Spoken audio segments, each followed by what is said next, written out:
Thank you very much, ladies and gentlemen, for that very warm CEDA welcome, and thank you, Peter, for your kind words. Can I thank Peter and Spotless for their sponsorship today, but also thank Jeff Connolly and Siemens for the part they played in bringing us all together today.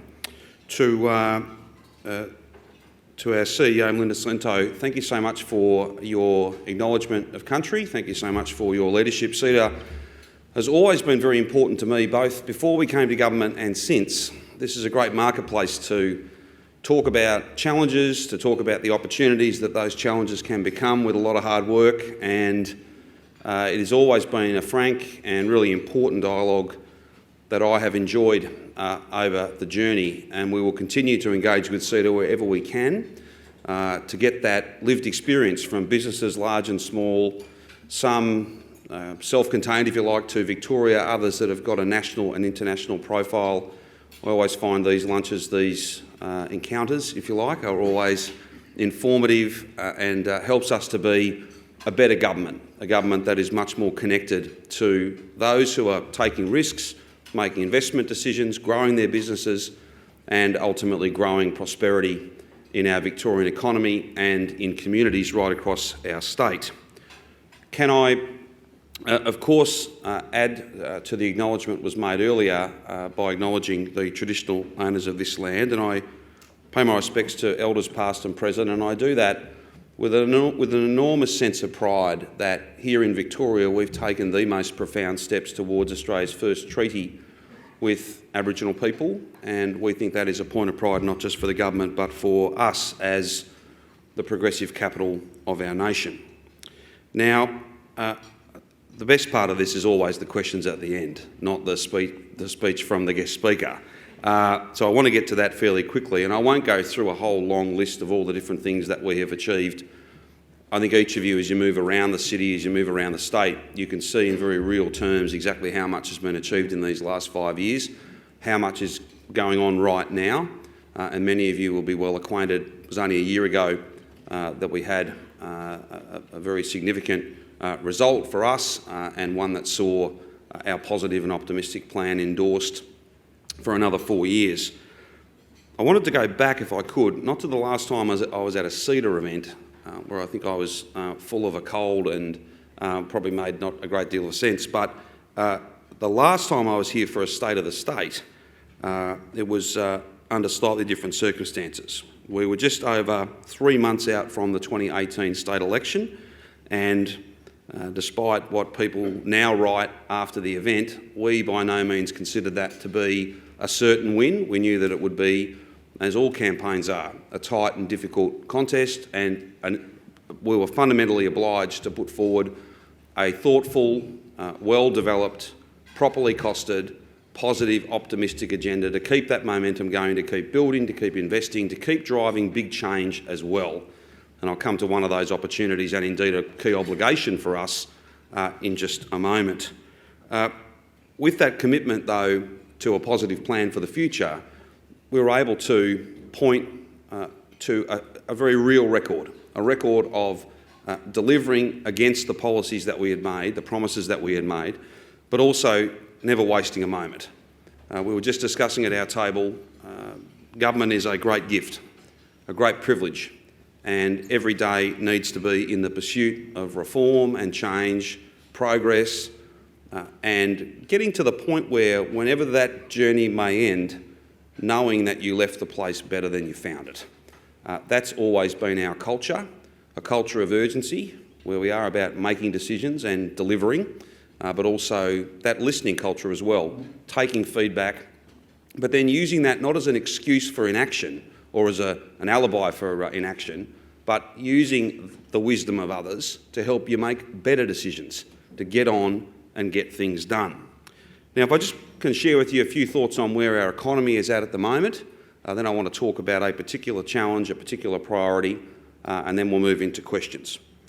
These past 5 years have seen our economy lead the nation, and that is something that we, all of us, whether it be from the business community, trade union movement, government, public sector, private sector, all of us should be very proud to think that in so many ways the national accounts are in fact being written right here in Victoria. We have seen a sustained period of quite remarkable growth and prosperity, underpinned by population growth, low unemployment, and that sense of confidence, that sense of momentum that this is the centre of activity in our nation, the centre of critical thinking, of ideas, the centre of getting things done as well. It is a little hard to imagine. If you go back to 2014, Victoria was home to an unemployment rate at almost 7%, and per capita GSP was actually going backwards, shrinking by 0.2 in 2013. That was the worst performance anywhere in our nation. Today, some 5 years on, Victoria's economic growth is the strongest on the mainland, with an economy worth $455, $460 billion in 18-19. That represents a 3% increase in gross state product on the previous year. Very significant, very impressive performance. It is indeed, ladies and gentlemen, well above Australia's national growth rate of some 1.9%.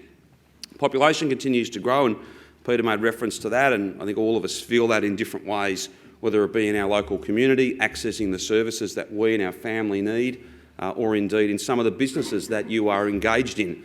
You're about helping us to meet the challenges, but also to take advantage of the opportunities of a growing Victoria. Population is a challenge, but it can be a big part of our story, a big part of our strength. No one wants to go back to the 1990s where people couldn't get out of Victoria fast enough. And we should always be just reminded of that fact whenever we are dealing with some of the challenges that growth presents. We are growing at the fastest rate anywhere in the nation, attracting 2.1% increase over the year to the March quarter in 19. That is well above Australia's national population growth rate at about 1.6%. Importantly, we also lead the nation in jobs growth. A further 505,000 Victorians have been afforded the dignity and security of a job since November 2014. That is fully 40% of all new full-time jobs across Australia. As an economy and by population, we are about a quarter of the nation. We are delivering 40% of new full-time jobs. Again, a point of pride for so many in this room and in the audience today whose decisions, whose confidence, whose boldness underpin so much of that performance. Importantly, coming from regional Victoria as I do, we need to make sure that we are spreading the benefits of that growth as widely as we possibly can. And we're very pleased to be able to report we have the lowest unemployment rate that regional Victoria has ever experienced. So you've got to go all the way back, and for the entire time that we've been measuring regional unemployment, it has never been lower than it is today, and that's really important. We've got to go further, of course, even at 3.9%. That's too high. We want more and more jobs in our big regional cities, in our smallest of regional towns. The drought will, I'm sure, have an effect on parts of regional Victoria, just as it is affecting national economic growth and performance in northern states. But we are very proud to be able to say that this is not just about Melbourne and its suburbs, it's about the entirety of our state, and it needs to be like that. Because unless regional Victoria is strongly supported and growing and doing well, then Victoria can never do well. Long story short, the Victorian economy is in every way the engine room of the national economy. We are very pleased about that, but we take nothing for granted. We are driving a third of our nation's national economic growth, and we've done that over the last 4 years. Now, how is it that we've done that? There are a lot of different ways in which governments can play their role, and many of you have heard me speak about this previously, but I will make the point, and I want to move to some of the challenges we face as well. But before I do that, because Jeff and I have just been talking about, nothing good comes from people talking down our state, our nation. There are challenges, there's some softness there, and I'll come to that shortly. But before I do that, our job is to do the things we said we would do. Our job is to deliver the infrastructure investments that are so important and that Victorians voted for. Our job as well is, where we can, to underpin demand, underpin confidence and provide a sense of certainty that our order book, if you like, that our policy priorities, our platform, our forward estimates are strong and certain and full of action and investment. And that's what we've done these last 5 years.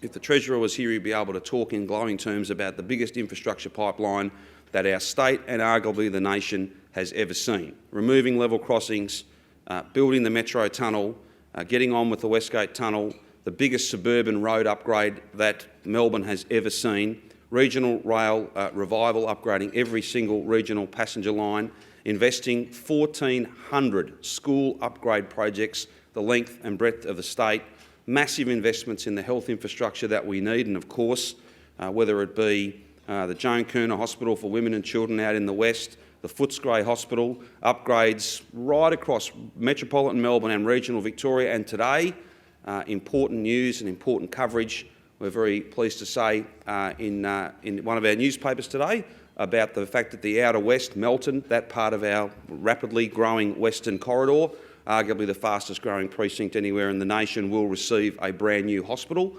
That'll take us some time to build, and it'll also take quite a lot of money. But if you get the planning right, we can provide to those booming suburbs exactly the quality and quantity of care that they need and create a lot of jobs along the way. A new Melton Hospital will be by far and away one of the largest employers in the western suburbs, not just a centre of care and attention, teaching, training, research and treatment. It'll be much more than that. There's a big economic dividend that comes from all of those investments as well.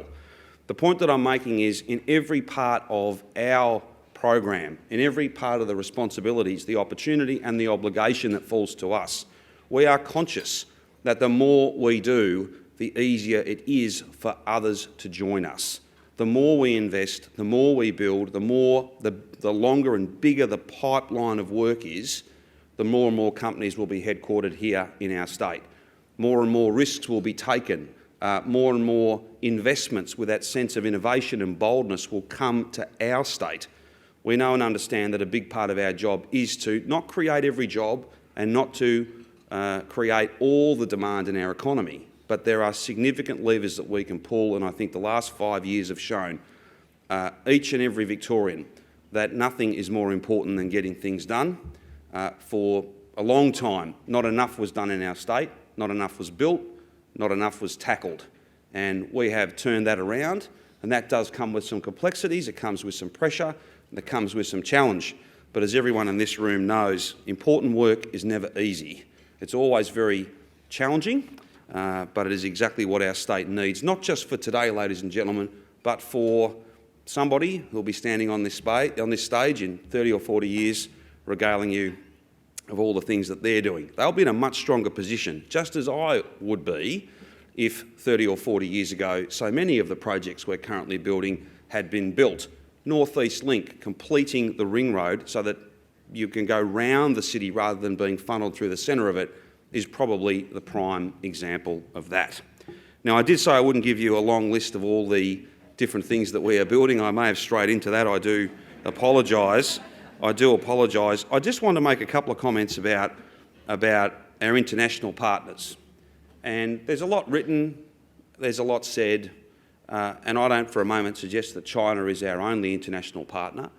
Simon Crean is here, and his role as President of that Australia-Europe Council, Business Council, we need to be looking to our region and to the entire world for trade opportunities, for partnerships, for jobs and profit and all those things, but also the fellowship for shared challenges, whether it be in climate change and renewable energy, medical research, the list goes on and on.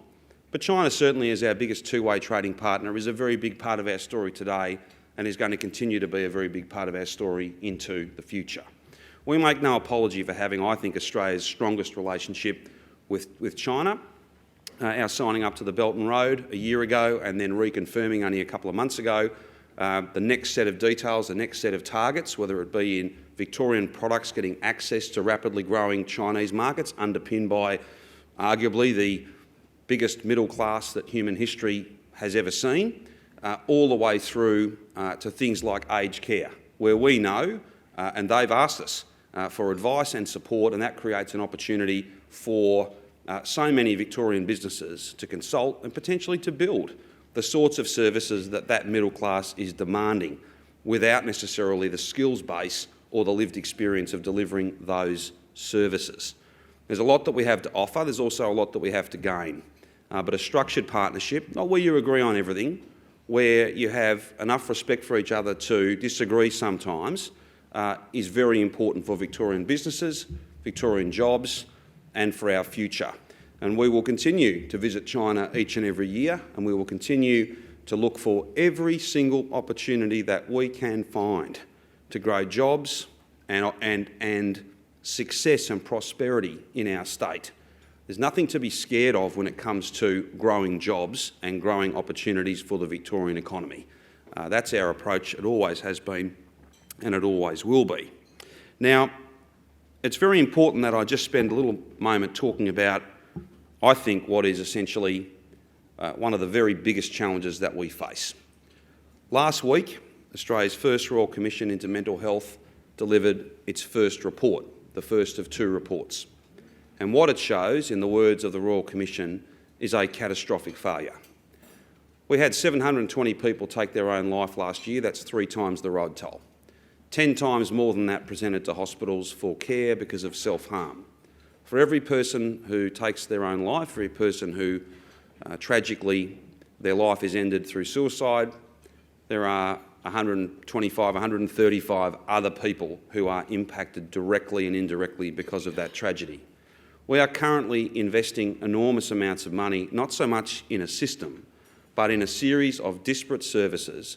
Every member of staff works as hard as they can. I know so many in the mental health field, in the mental health sector within our broader health system, given some of the roles that I've played previously. This is not a slight on them, it's not a criticism of their work. But each of us, and particularly governments, have failed to connect those services, failed to take mental illness and mental health seriously. And I, for the life of me, can't understand why more politicians don't do what we've done these last 12 months. We promised a Royal Commission in the election campaign, and the day we did it, I said, I'm promising this because I don't have all the answers. I don't have all the magic fix for this. We're happy to be, we're big enough to put our hand up and say that. But instead what we'll do is set up a process.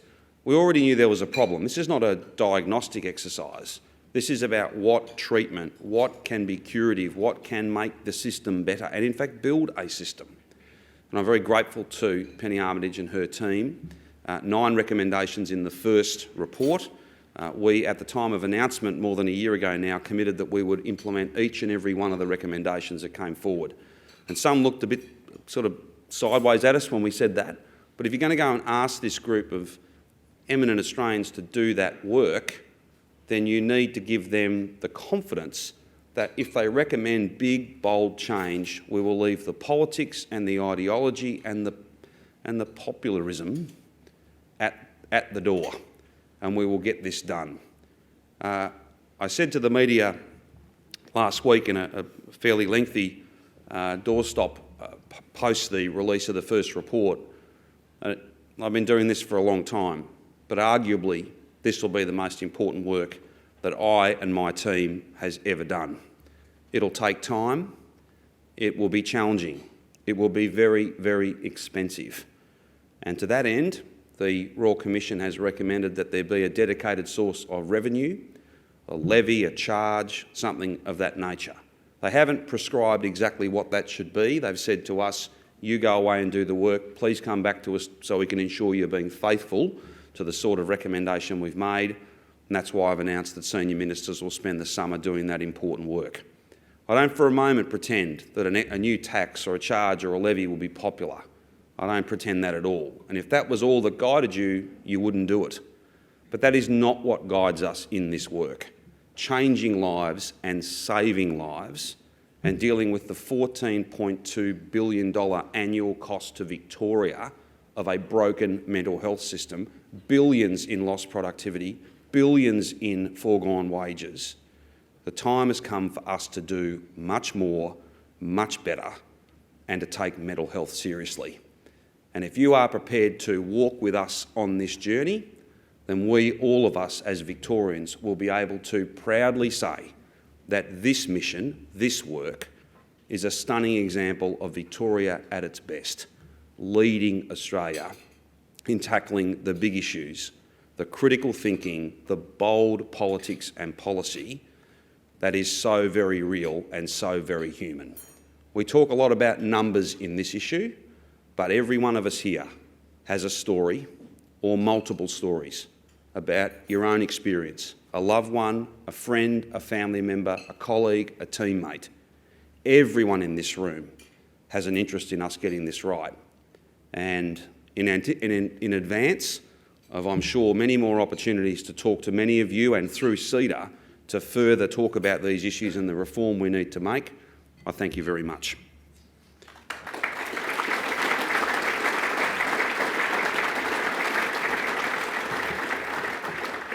Now, I did say that I'd just speak a little bit about some of the softness in the Australian economy that we're dealing with at the moment, and Victoria is obviously not immune to that.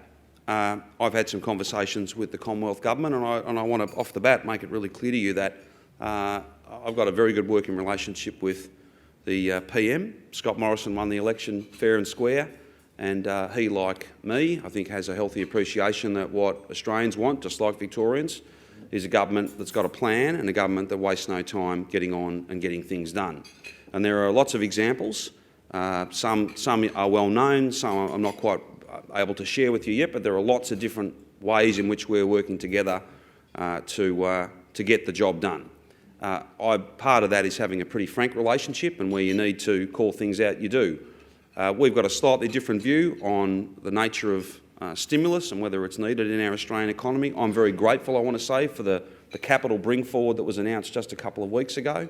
Any additional funding for projects that stack up in Victoria will always be warmly welcomed by me, and I give you my commitment, as I gave to the Prime Minister, that we'll deliver those projects and we'll get about that quickly. I do think there are some opportunities, though, with some absolute no regrets, small-scale stimulus. You wouldn't need to call it stimulus if that's going to be a challenge. They're not massive projects that are going to get away from us. We're talking about road maintenance, school maintenance, hospital maintenance, social housing maintenance, things that you would perhaps not even need necessarily to run a long, time-consuming tender. They could be delivered quite quickly, and they would be an instant source of certainty, an instant source of additional work and funds, and therefore spending around the Victorian economy. This, of course, should be rolled out at a national level. The price tag that this would represent, it would be some billions of dollars, but we're not talking about anything comparable to stimulus associated with the GFC. I think it would be just a series of positive partnerships that would make it more likely that we would keep people in work, and that's something that I think is very important. Having said that, and the point I made earlier on about not talking the place down, that's never been my intention, and I'm not doing that today. I'm talking about some softness, and we're talking about the fact that with interest rates as low as they are, which is in many respects a reflection of confidence, Jeff and I have just been talking about that, credit's cheap, very, very cheap at the moment, and it's not just in Australia, it's global. I'm not speaking against the points I made earlier, but for our part, we will continue with that massive capital works program. We will continue to upgrade road, rail, hospitals and schools, large projects and small. We will continue to invest in the social reform and the training, for instance.